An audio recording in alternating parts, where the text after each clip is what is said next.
What is art? Who cares? Why? I'm Casey Jane Ellison, and this is Touching the Art, where we discuss the art world's least favorite subject, art.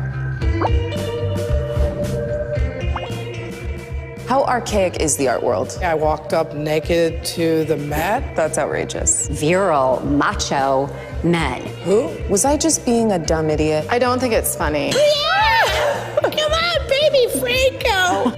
Welcome back. We have an all-female panel joining us today. Is that an issue? Because we only have women on this show, and we don't really feel the need to discuss or defend that. With us today is Kathy Opie. Her photographs are in museum collections around the world, and she's a professor of photography at UCLA. Welcome, Kathy. Jori Finkel, art writer for the New York Times and the Art newspaper, to name two. I could go on, but this is like a 3-minute show. And our third female guest is Bettina Korek, founder of For Your Art, which helps realize artist projects throughout the country. Thank you all so much for joining us. I have to say, you all look gorgeous. I don't know why I had to comment on your appearances. I think it's the subtle expectations of institutionalized sexism. But it can't be denied, we all look great. But I'm sorry.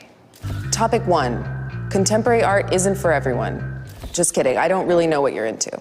Kathy, some say contemporary art is dumb.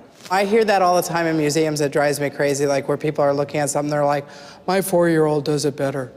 And it's like, okay, yeah, but did your 4-year-old do it consistently through a 20-year practice of exploration? I think that it's fear. Art is based in fear, yes. Jori, I've always felt that art was about truth and beauty.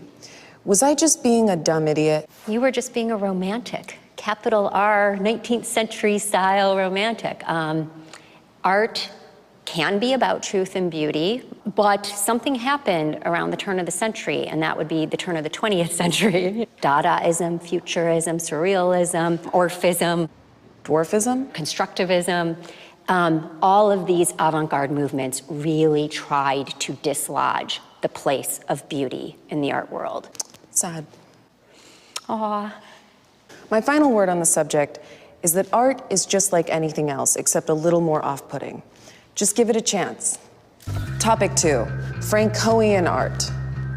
Is art somehow better if the person who made it starred in Transformers? Referring to Shia LaBeouf. Who?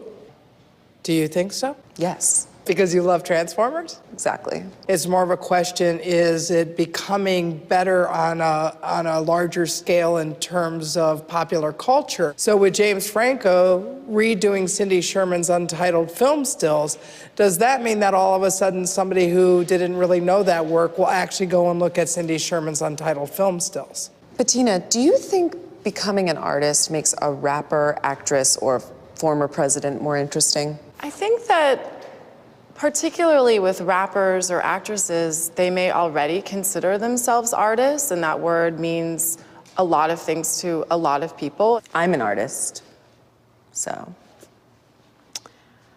If people who are celebrities started reflecting certain values of curiosity and inquiry more and more in the broader culture, that would be great. Yes.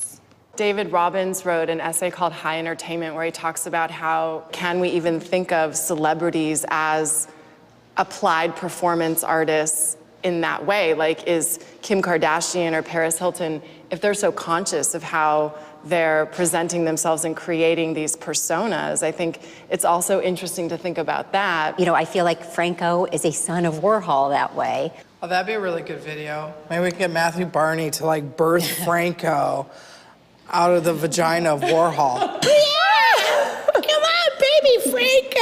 Oh, no. My final thought on this subject is that fame is a blessing and also not a curse. Topic 3, females can't sell their art properly. Take a look. The Guerrilla Girls made these posters in 1989. Do women still have to be naked to get into the Met?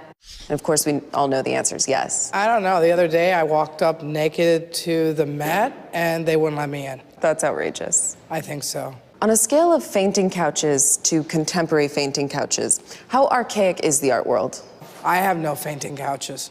I have a metaphorical fainting couch, but it's not important. Unfortunately, yeah, we're stuck in like another century. Bettina, don't you think it's so funny how women can't sell their art?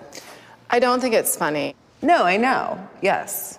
I think there's still a lot of anxiety about art. What is it worth? We want a story that convinces us of its strength. Think about Picasso or Pollock, and we're looking at really virile, macho men. And that somehow that eases the anxiety. That conversation was bleak, but also exciting. My final word on the subject is that a lot of people don't value the female perspective in art, and that's pretty unchill. It's time for our lightning round. All female panel, please answer the following question in 1 to 3 words. If you exceed the word maximum, you'll be disqualified and you're wrong. All female panel, are you ready? Yes. Here's the question. What is art? Bettina. Impossible to define. Jori. What artists do.